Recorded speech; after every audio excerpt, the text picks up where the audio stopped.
Společnost Dormer Pramet je lídrem ve výrobě nástrojů na obrábění.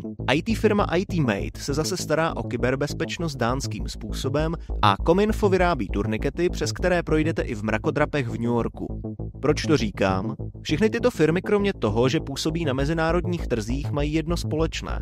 Části obsahu v angličtině pro jejich produkty a služby se rodí v Česku. Píšou je copywriteri v Who Can Tell. V této epizodě Who Can Tell podcastu si řekneme, proč pro tvorbu obsahu v angličtině nepotřebujete agenturu z Londýna nebo z druhé části planety. Dnes totiž může klidně vznikat přímo v Česku. Předpokladem je samozřejmě tým kvalitních copywriterů, kteří umí dobře anglicky, rozumí kulturním odlišnostem v různých zemích a hlavně ví, jak tvořit obsah. Fighting brain rot. Not delivering miracles. True effective. Spolupráce české firmy s českou agenturou na obsahu pro zahraniční trhy přináší řadu výhod. Agentura může například s klientem komunikovat a přijímat jeho podklady v češtině a přitom je přetavit do angličtiny s ohledem na mezinárodní publikum. Tím odpadá komunikační šum v cizím jazyce a třeba i problémy s komunikací kvůli časovému posunu. 3:20. Musím se připravit na call. Možná si říkáte, že při tvorbě obsahu pro zahraničí přeci nejde jen o prostý překlad. Na to by vám stačil Google překladač nebo ChatGPT. Jde o celkové porozumění zahraničnímu trhu, stejně jako tomu českému. A přesně tohle zkušený copywriter dobře ví. Kromě překladu proto zná pravidla storytellingu, přizpůsobí tón hlasu podle jazyka, dá si pozor na kulturní kontext a doslovně nepřekládá výrazy, které by v angličtině nikomu nic neřekly. Je jasné, že pokud byste v Česku provozovali například doručovací službu a chtěli s ní expandovat do zahraničí, nemůžete zahraničním zákazníkům říct, že s vámi k nim balíček dorazí dřív, než by řekli Švec. With our company, your package will arrive sooner than you could say shoemaker. Next. OK, tohle jsou jen takové hrátky s textem. Pojďme se na zkušenosti s copy v angličtině zeptat copywriterky Míši Letošníkové, která anglicky pro klienty Who Can Tell píše už roky. Míšo, otázka na úvod.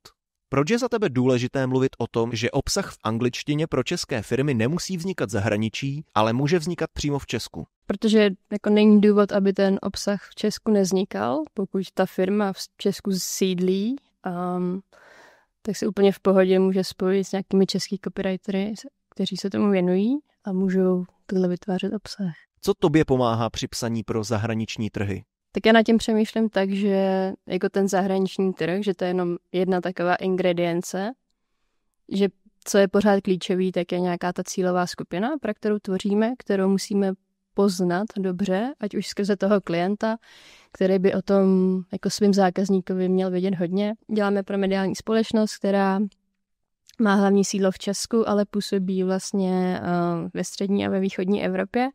A my jsme pro ně chystali interní komunikaci. A vlastně, když jsme se na to připravovali, abychom tu komunikaci nastavili správně, aby fungovala, tak jsme vlastně vyspovídali HR manažery ze všech těch zemích a udělali jsme si takovej vlastní rychlej průzkum. Nebo potom, pokud to je možné, tak děláme rozhovory i přímo jakoby s tou cílovkou a tohle to vlastně všechno nasajeme. Potom se samozřejmě musí zvážit nějaký jako sociokulturní specifika třeba té dané země. Jo, je rozdíl, když píšeme pro Německo nebo když píšeme pro Velkou Británii, protože třeba v Německu je spousta nerodilých mluvčích a je to vlastně na ně přímo zacílený. A v tom textu by se neměly třeba vyskytovat tolik nějaký idiomy nebo hodně jako hříček, který by nemusely být srozumitelný pro ty lidi.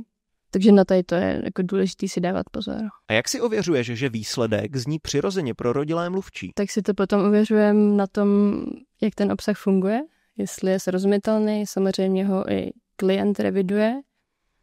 A hodně vlastně využíváme i třeba ChatGPT na nějakou takovou finální kontrolu, jestli právě ten obsah může fungovat pro danou cílovku, nebo ne. Je pravda, že když se objevil překladač DeepL, tak z něj byli všichni hotoví, ale dneska v době AI věřím, že překlady jsou jiná liga.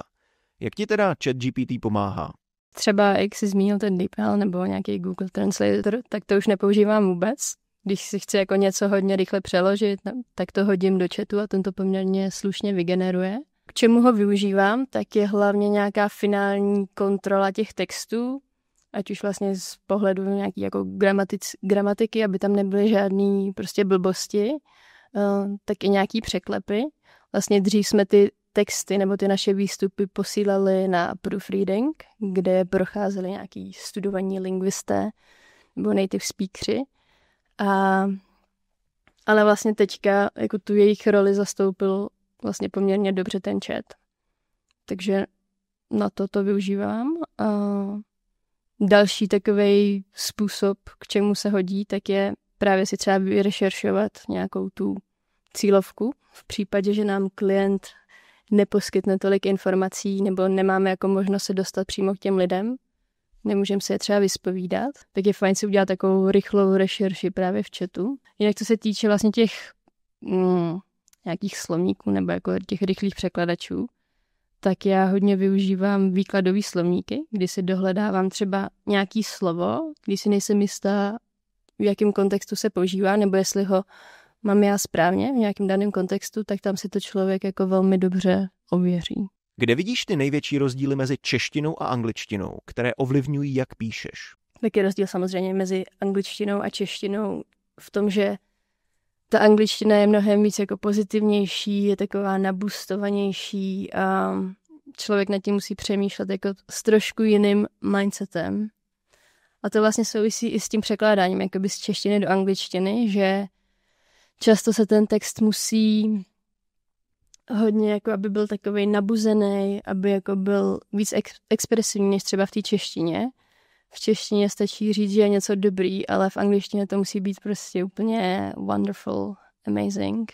Vlastně v té angličtině je důležité si dávat pozor i na takovou jakože diverzitu a inkluzi, aby člověk v tomhletom byl hodně jako citlivý, protože v Česku si myslím, že to ještě úplně všude neřešíme, ale třeba právě když se píše pro to anglický nebo americký publikum, tak je hodně důležité si pohlídat, abychom jako byli v nějakých těch správných mezích, abychom nepřekračovali nebo neříkali něco, co může vyznít špatně nebo nemusí být pochopeno.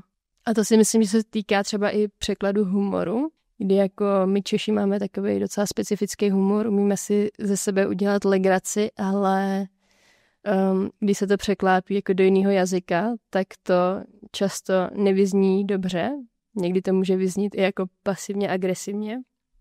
I když třeba v té češtině to je úplně suprový, ale je důležité se na to dát bacha, no. A vzpomeneš si na situaci, kdy si angličtině musela přizpůsobovat nejenom obsah, ale taky formát textů, tedy to, jak vypadají? Pro Dorner Pramet jsme chystali vlastně takový reklamní letáky, který měli ten hlavní jazyk v angličtině a potom se měli překládat do různých vlastně evropských jazyků, ale ten mustr byl anglický a to jsme si právě museli dát dost pozor na to, abychom vlastně ten text v angličtině, aby tam jako nebyla žádná hříčka nebo něco, co by šlo jako těžce přeložit do těch jiných jazyků, nebo by to bylo nesrozumitelný.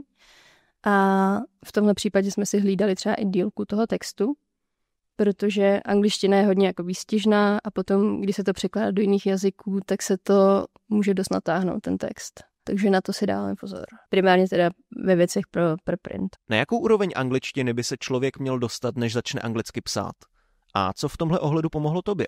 Myslím si, že než člověk začne psát, tak by se měl dostat na nějakou jako vyšší úroveň v té angličtině. A nemusí kvůli tomu nutně studovat nějakou školu, ale může si prostě odjet na pár let někam do Anglie, do Ameriky a být v tom prostředí a jako nasát ten jazyk dobře. A samozřejmě si musí osvojit gramatiku. Ale každopádně, co mě pomáhá, tak je, že jsem tak nějak pořád položená jako na 50% žiju v češtině, na 50% v angličtině. Hodně jako cestuju do Británie, což mi taky pomáhá si nějak jako nasát tu místní kulturu. I mám štěstí, že jsem tam žila několik let, takže z toho určitě čerpám. Ale jako samozřejmě čtu knížky v angličtině i v češtině. Každý den se setkám s anglickým obsahem. A co je určitě super, tak abychom se my v Hokentel posouvali, tak máme vlastně každý měsíc takový konzultace nebo coaching v angličtině s Jakubem Resem, s lingvistou, který žije v Londýně.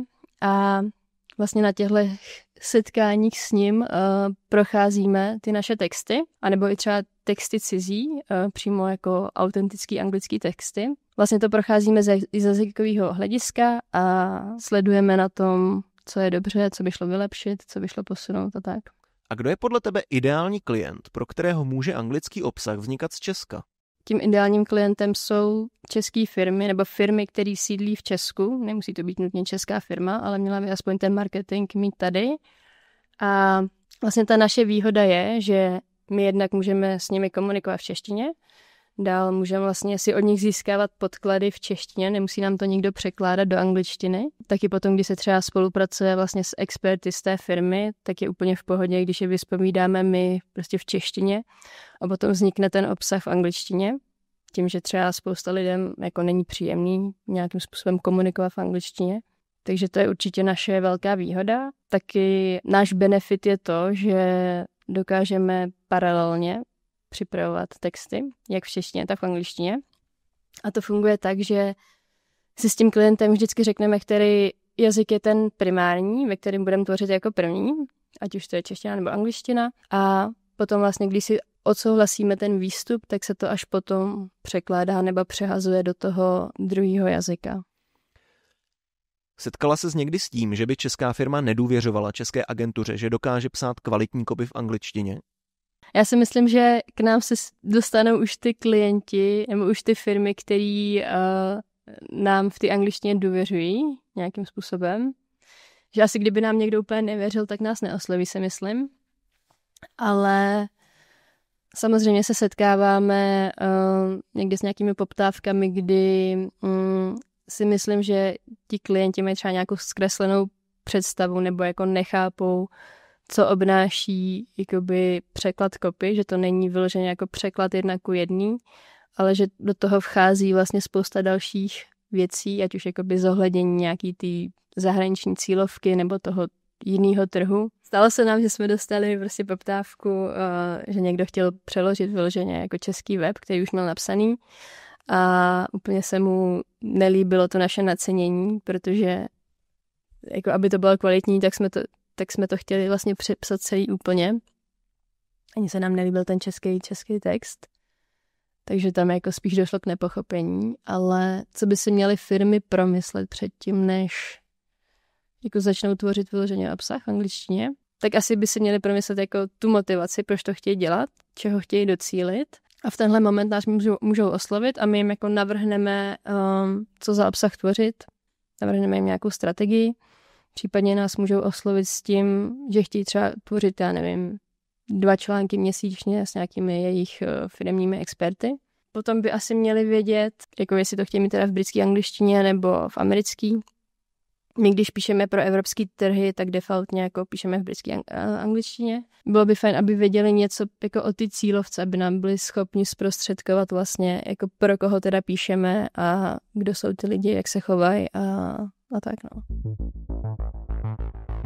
S Míšou jsme se bavili o anglickém copy, které v Česku vzniká převážně pro evropský trh. Ale co Amerika? To je určitě jiná liga. O své zkušenosti se s námi teď podělí marketingový manažer firmy Idea Statika Ondřej Friedrich, který na tvorbu obsahu v angličtině už skoro rok dohlíží přímo na americkém trhu v New Jersey.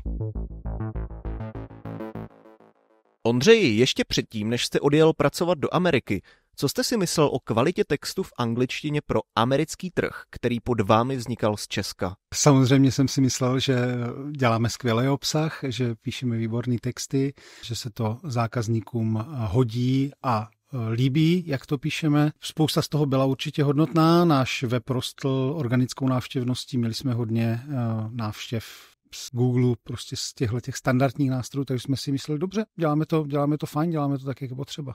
A co vás vlastně přivedlo do USA? Přivedla mě tam ta příležitost pomoct tomu americkému marketingu, protože nově vytvořená pobočka, která tam působila 3 roky, tak neměla pořádného markeťáka a ten trh tím trpěl. Takže jsme se domluvili s vedením firmy, že se tam přesunu a rozjedu tam základní marketingové procesy. Začneme pracovat samozřejmě na tom čistě americkém obsahu, který jsme doteď vytvářeli hodně z Evropy a částečně samozřejmě z Ameriky. A kde všude ještě vaše firma působí? My jsme po celém světě už. Jsme po celém světě, v podstatě dneska Idea Statika má centrálu tady v Brně, Tady máme asi 120 lidí, pokud se nemýlím, a máme 6 poboček po světě, plus máme síť více než 30 resellerů, což jsou vlastně třetí firmy, které prodávají náš software. Takže opravdu jsme po celém světě, máme pobočku v Singapuru, máme pobočky tady v Evropě, v Beneluxu, v Německu, v Anglii a máme teda pobočku v Americe. Pojďme si ještě říct něco o vašem oboru a produktu a čím je tvorba obsahu pro něj specifická. Idea Statika je software, který je pro inženýry statiky, kteří jim počítají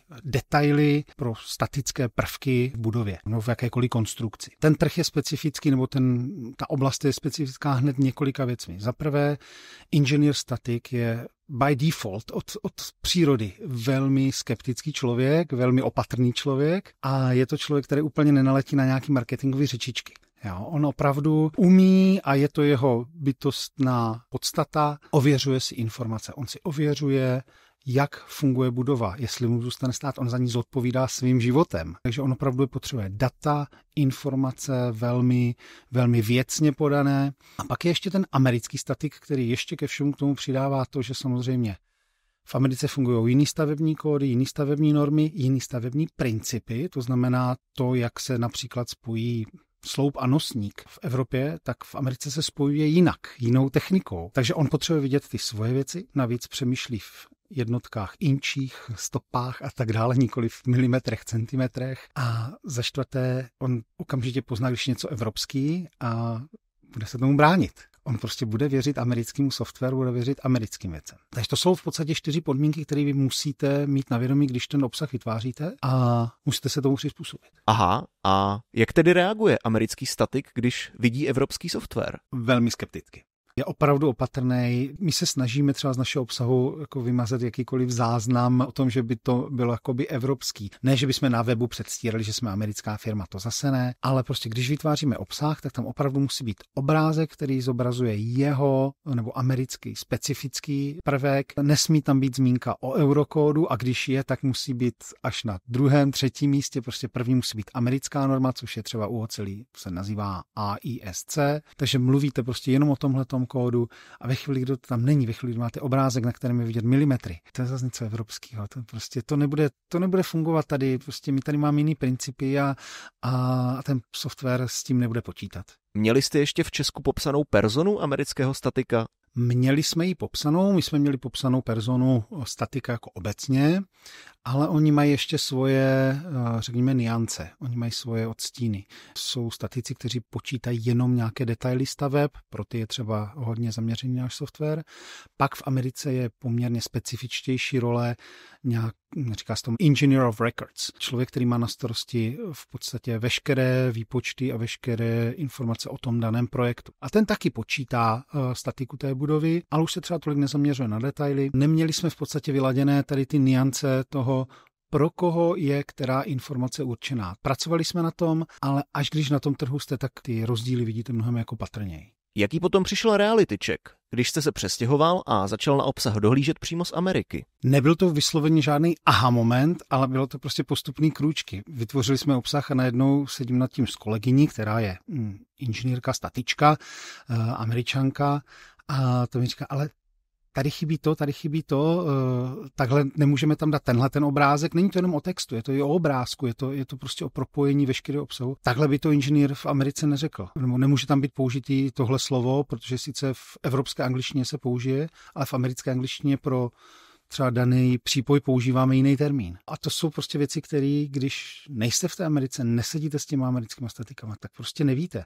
Vy jim třeba pošlete z Evropy text a oni ho opraví na to vypublikování, ale vy si těch změn, samozřejmě si je projdete, ale nezapíšete si, nezapamatujete si a ve chvíli, kdy už tam jste a řešíte to na místě, tak si je prostě už v té hlavě ukotvíte. A jaké konkrétní chyby jste tedy v Česku dělali, které jste si uvědomil až potom v USA? Tou zásadní chybou bylo to, že jsme prostě vzali evropský text a snažili se ho nějakýma drobnýma úpravama napasovat na Ameriku. To prostě nestačí. Bylo potřeba se na to podívat opravdu detailně, říct si, je tohle vůbec problém, který inženýra statika v Americe zajímá? Nepřemýšlí trošku jinak? A v podstatě jsme začali téměř jako na zelené louce, vydefinovali jsme si v Americe nové problémy, jiné problémy. Některé byly shodné s tou Evropou, ale de facto jsme téměř obsah z Evropy, vytvářený v Evropě, jsme de facto přestali úplně využívat. Využili jsme ho jako šablonu a upravili jsme si ho.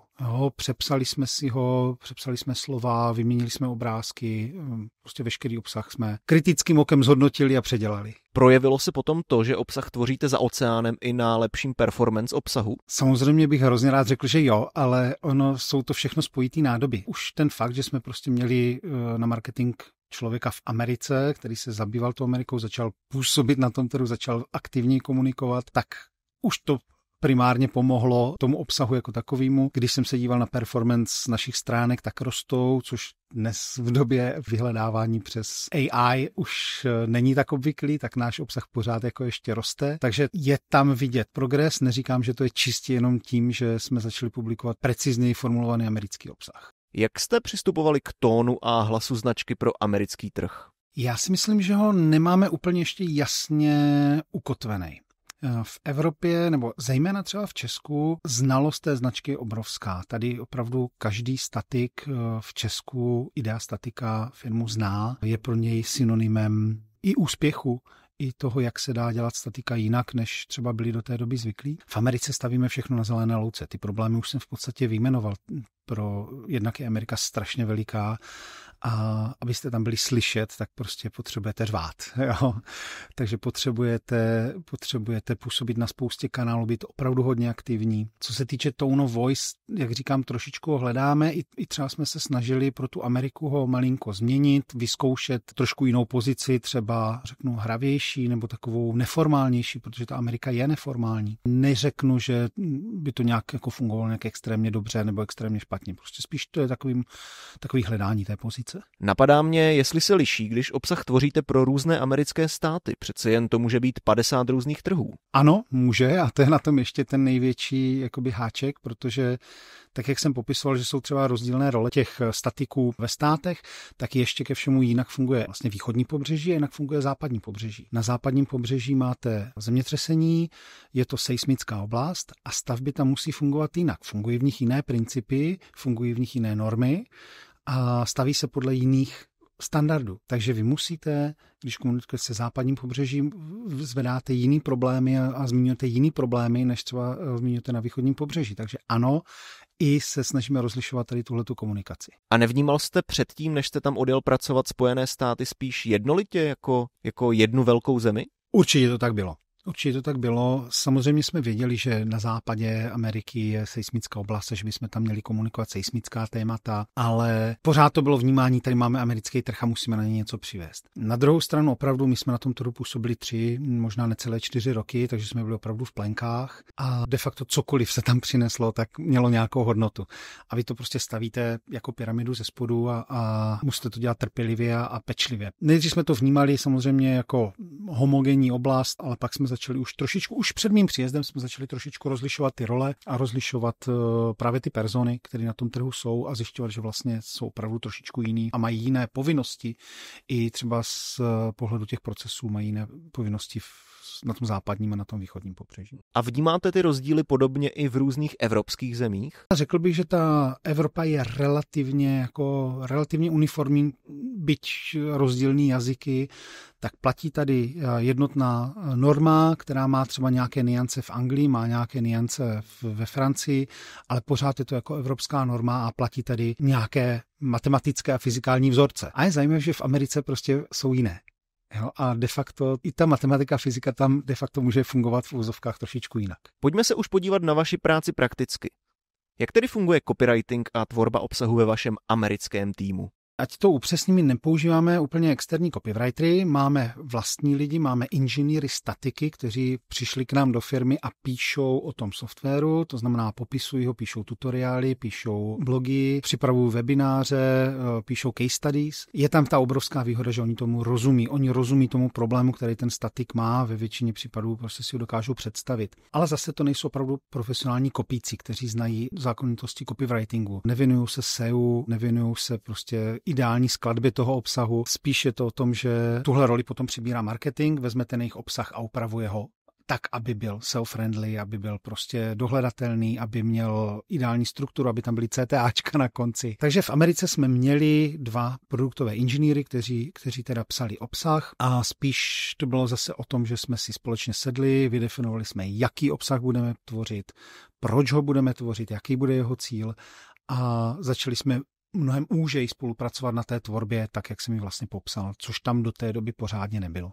Vy netvoříte obsah jen pro americký trh, ale taky asijský. Tak jak to funguje tam? Ten asijský trh je neuvěřitelně pestrej. Jednak, ať už jsou to jazyky, ať už jsou to problémy statické, ať už jsou to zvyklosti, všechno, tam je to opravdu jako hodně roztříštěný. A přitom, jako řeknete roztříštěný, ale je to prostě Indie je miliarda lidí a ten počet inženýrů, který je v Indii, téměř snad přesahuje počet inženýrů ve zbytku světa. Oni i v Americe, bych řekl dneska 20-30% inženýrů jsou Indové. Jo? Takže vy jako mluvíte s obrovskou masou lidí a oni mají hodně roztříštěný ty problémy. Druhá věc je, že spousta firm třeba v Indii nebo na Filipínách pracuje pro americké společnosti.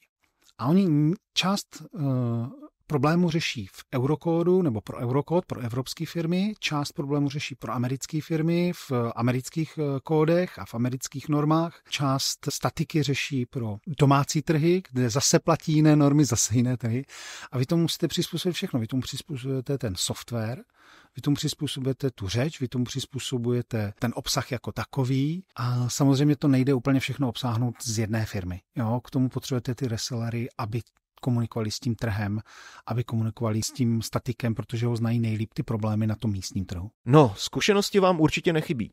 Jak byste shrnul ten největší benefit tvorby obsahu pro zahraniční trh přímo ze zahraničí? Je nezbytný tam být. Opravdu je to strašně těžký tvořit pro americký trh tady odsud z Evropy. Potřebujete tam být, potřebujete mluvit s tím statikem, s tou cílovou skupinou, a potřebujete taky mluvit s tím copywriterem, když ho nazveme copywriterem, s tím tvůrcem toho obsahu a potřebujete s ním vydefinovat ty problémy, který chcete řešit.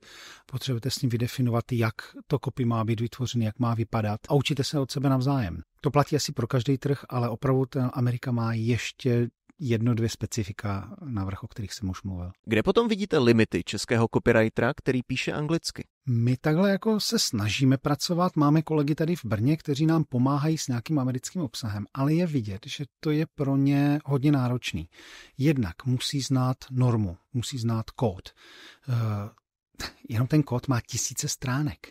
A vy ho musíte jako poznat, musíte ho jako nastudovat, musíte znát ty zvyklosti. Inženýři, statici jsou lidi, kteří mají kromě vysoké školy ještě spoustu let zkušeností, pracují v tom dennodenně a už to mají pod kůží. Najednou, i když jste zkušený statik tady v Česku, tak musíte poznat úplně jiný problémy, poznat úplně jiný normy, poznat úplně jiný matematický vzorce a chápat je, proč to tak je.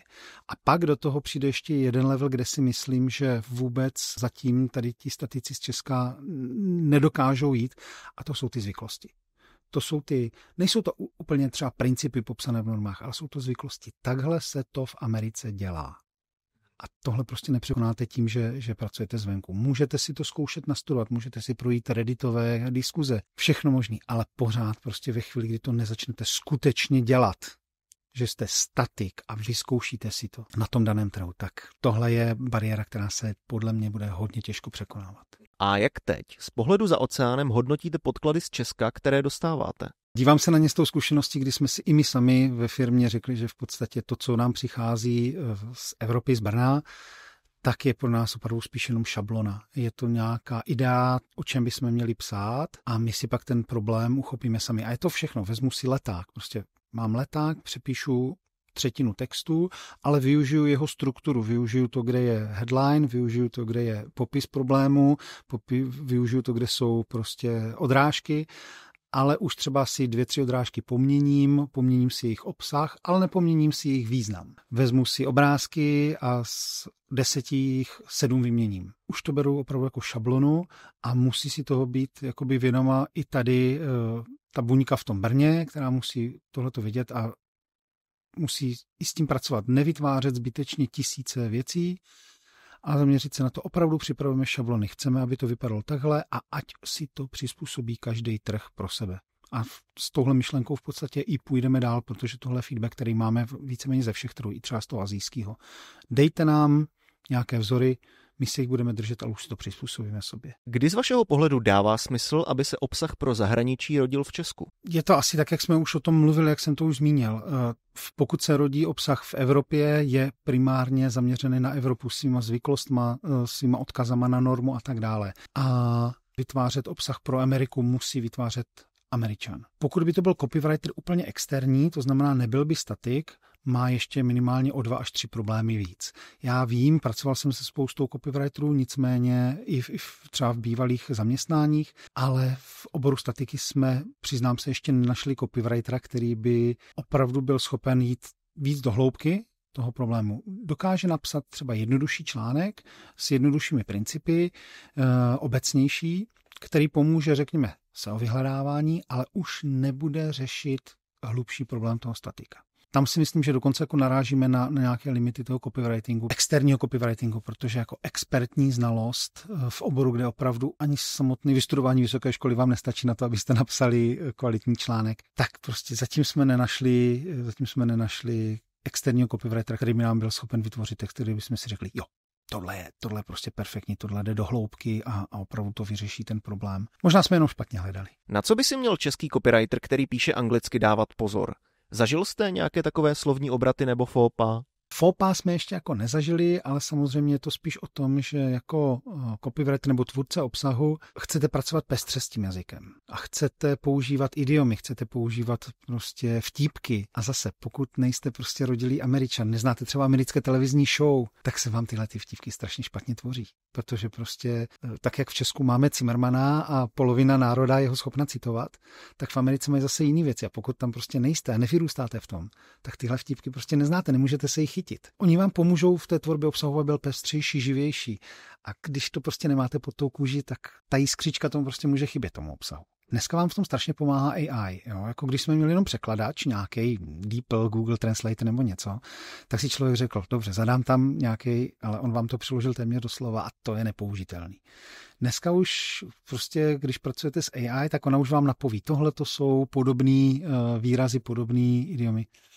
Ale pořád to ještě nenahradí třeba tu zkušenost, kterou můžete mít, že v té zemi žijete díl a máte ji jako naposlouchanou a máte ji pod kůží. V Americe jste na rok. Jak pomohou vaše zkušenosti, až se vrátíte do českého týmu? Obrovsky to určitě pomůže té zpětné vazbě do té centrály, kdy prostě to samozřejmě sděluju kolegům víceméně permanentně a bude to, jak si uděláme krok zpátky, možná přestaňme chrlit takové množství obsahu a pojďme se zaměřit na to, aby tady v Evropě jsme vytvářeli obsah jenom pro Evropu a nechme Ameriku, ať si dělá svoje.